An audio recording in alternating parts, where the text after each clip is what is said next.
കഴിഞ്ഞ ദിവസങ്ങളിലാണ് ലോകത്തിന് തന്നെ മാതൃകയായെന്ന് പറയാവുന്നത് പോലെ അഴിമതി കേസിൽ തായ്ലൻഡ് പ്രധാനമന്ത്രിയായ ശ്രന്ദ താവിസിനെ സുപ്രീം കോടതി ബുധനാഴ്ച പുറത്താക്കിയത്. അതങ്ങനെ തന്നെ വേണമെന്നാണ് കുറേയധികം ആളുകളും പറയുന്നത്. എന്നാൽ പ്രധാനമന്ത്രി സ്ഥാനം ഇദ്ദേഹം ഒഴിഞ്ഞതിനെ തുടർന്ന് വീണ്ടും തായ്വാനിൽ അധികാരത്തിലെത്തിയിരിക്കുകയാണ് ഒരു കുടുംബം. ഷിനവത്ര കുടുംബമാണ് പിന്നെയും തായ്വാന്റെ ഭരണ സംവിധാനത്തിലേക്ക് എത്തിയിരിക്കുന്നത്.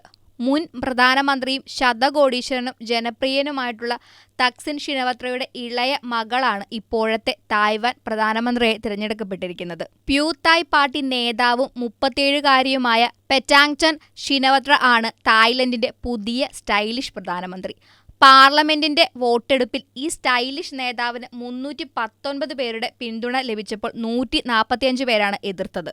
പല വിശേഷണങ്ങൾക്കുമാണ് ഇപ്പോഴവർ അർഹയായിരിക്കുന്നത്. തായ്ലൻഡിലെ ഏറ്റവും പ്രായം കുറഞ്ഞ പ്രധാനമന്ത്രി, രണ്ടാമത്തെ വനിതാ പ്രധാനമന്ത്രി, ഷിനവത്ര കുടുംബത്തിൽ നിന്നുമുള്ള 4ാമത്തെ പ്രധാനമന്ത്രി എന്നീ ബഹുമതികളാണ് ഇവരിപ്പോൾ സ്വന്തമാക്കിയിരിക്കുന്നത്. ഷിനവത്ര കുടുംബത്തിൽ നിന്ന് 4-ലധികം പ്രധാനമന്ത്രികൾ തായ്വാന്റെ ഭരണ സംവിധാനം തിരിച്ചിട്ടുണ്ട്. പെറ്റാങ് ചാനിന്റെ പിതാവിന്റെ സഹോദരി, മുൻ പ്രധാനമന്ത്രിയായിട്ടുള്ള തക്സിൻ ഷിനവത്രയുടെ സഹോദരി യിങ് ഷിനവത്രയും നേരത്തെ പ്രധാനമന്ത്രിയായിരുന്നു. അഴിമതി കേസിൽ ശിക്ഷിക്കപ്പെട്ടതിനെ തുടർന്ന് യിങ് ദുബായിലേക്ക് പോവുകയായിരുന്നു. അങ്ങനെ നോക്കുകയാണെങ്കിൽ ഇപ്പോൾ ഷിനവത്ര കുടുംബത്തിൽ നിന്നുള്ള 4ാമത്തെ തായ്വാന്റെ പ്രധാനമന്ത്രിയാണ് ഇവർ. 2ാമത്തെ വനിതാ പ്രധാനമന്ത്രിയും. മുൻ പ്രധാനമന്ത്രിയെ അഴിമതി കേസിൽ പുറത്താക്കിയത് ദുഃഖകരമായിട്ടുള്ള ഒരു സംഭവമാണെന്നും ഇങ്ങനെയൊക്കെ വന്നതിൽ താൻ ദുഃഖിതയാണെന്നും ഇവർ പറയുകയുണ്ടായി. ഇങ്ങനെ ഒരു അവസ്ഥ വന്നതുകൊണ്ട് താൻ രാജ്യത്തെ നയിക്കാൻ നിർബന്ധിത ആകുകയായിരുന്നുവെന്നും ഈ പുതിയ പ്രധാനമന്ത്രി പറഞ്ഞു വെക്കുന്നുണ്ട്. പക്ഷേ ലോകത്തിന്റെ മുഴുവൻ ശ്രദ്ധ ആകർഷിച്ചിരിക്കുന്നത് വേറെ ചില കാര്യങ്ങളാണ്. ഈ ലേഡി പ്രധാനമന്ത്രിയുടെ സ്റ്റൈലിഷ് വേഷങ്ങളും ഫാഷൻ ഐക്കോൺ പ്രതിച്ഛായയും അവരുടെ 37നോട് അടുക്കുന്ന പ്രായവും കൊണ്ട് ലോകത്തിന്റെ ശ്രദ്ധ അവർ ആകർഷിച്ചിരിക്കുകയാണെന്ന് വേണമെങ്കിൽ പറയാം. പ്രധാനമന്ത്രിയായിരുന്ന ശ്രന്ദ താവിസിനെ അഴിമതിക്കേസിൽ ഭരണഘടനാ കോടതി പുറത്താക്കിയതോടെയാണ് പെതോങ്താൻ തിരഞ്ഞെടുക്കപ്പെട്ടത്. പാർലമെന്റിൽ 319 വോട്ടുകളാണ് ഇവർക്ക് ലഭിച്ചത്. ഈ പെതോങ്താൻ പൊതുവെ ഉങ് ഇങ് എന്ന പേരിലാണ് അറിയപ്പെടുന്നത്. രാഷ്ട്രീയത്തിൽ പ്രവേശിക്കുന്നതിന് മുൻപ് തന്നെ ഇവർ കുടുംബത്തിന്റെ ബിസിനസ് സാമ്രാജ്യത്തിൽ ഭാഗമായിരുന്നു. ഇവരുടെ കുടുംബം തന്നെ ഒരു ബിസിനസ് കുടുംബമായിട്ടാണ് കണക്കാക്കുന്നത്. ശതകോടീശ്വരരാണ് ഇവരുടെ കുടുംബം. 2021 പ്യൂ തായ് പാർട്ടിയുടെ ഇൻക്ലൂഷൻ ആൻഡ് ഇന്നൊവേഷൻ അഡ്വൈസറി കമ്മിറ്റിയുടെ ചീഫ് ആയതോടെയാണ് ഇവർ തന്റെ രാഷ്ട്രീയ ജീവിതം ആരംഭിച്ചത്. ആഗോള രാഷ്ട്രീയത്തിൽ യുവ നേതാക്കൾക്ക് പുതിയ ആശയങ്ങളും പുതിയ കാഴ്ചപ്പാടും കൊണ്ടുവരാൻ ഇവരുടെ സാന്നിധ്യം സഹായകമാകുമെന്നാണ് പലരും വിശ്വസിക്കപ്പെടുന്നത്. പുതിയ പദവി ബഹുമതിയായി കരുതുന്നുവെന്നും രാജ്യത്തെ പുരോഗതിയിലേക്ക് നയിക്കാൻ കഴിയുമെന്നും ഇവർ ജനങ്ങൾക്ക് വാക്കുകൊടുക്കുകയായിരുന്നു.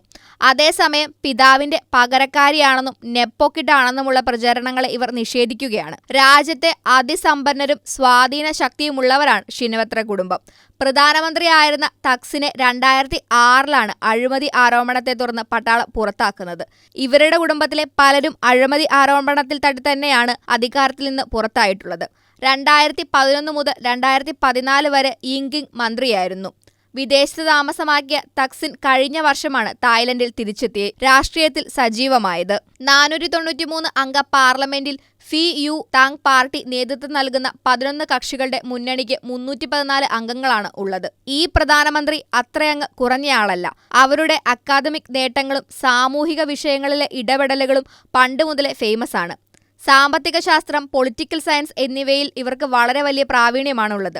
അതവരുടെ രാഷ്ട്രീയ ജീവിതത്തിൽ ശക്തമായിട്ടുള്ള ഒരു അടിത്തറയാണ് നൽകിയിട്ടുള്ളതെന്നാണ് പറയപ്പെടുന്നത്. പക്ഷേ ഇവരെ സജീവ ചർച്ചയിലേക്ക് കൊണ്ടുവരുന്ന മറ്റൊരു കാര്യം ഇവരുടെ സ്റ്റൈലാണ്. ഫാഷൻ രംഗത്തെ പുത്തൻ ശൈലികളും യുവ പ്രധാനമന്ത്രിയുടെ ഏറ്റവും വലിയ ആകർഷണീയതയായിട്ടാണ് കാണുന്നത്. തായ് ചരിത്രത്തിലെ തന്നെ ഏറ്റവും പ്രായം കുറഞ്ഞ പ്രധാനമന്ത്രി എന്ന നിലയിൽ ഈ നേതാവിന് ഭാവിയിൽ വലിയ സാധ്യതകളുണ്ടെന്നാണ് വിലയിരുത്തപ്പെടുന്നത്. അച്ഛനെപ്പോലെയും അമ്മായിയെപ്പോലെയും വീണ്ടും ഒരു അഴിമതി കേസിൽ കുരുങ്ങി പോകാൻ വന്ന ആളാണോ അതോ തായ്ലൻഡിനെ തന്നെ ഉയർത്താൻ വന്ന ആളാണോ എന്നറിയാൻ കാത്തിരിക്കുകയാണ് അവിടുത്തെ ജനങ്ങളും മറ്റ് ലോകരാഷ്ട്രങ്ങളും. ഈ സ്റ്റൈലിഷ് നേതാവിന്റെ സ്റ്റൈലിഷ് പ്രവർത്തനങ്ങൾ എങ്ങനെയായിരിക്കുമെന്ന് കണ്ടറിയാം.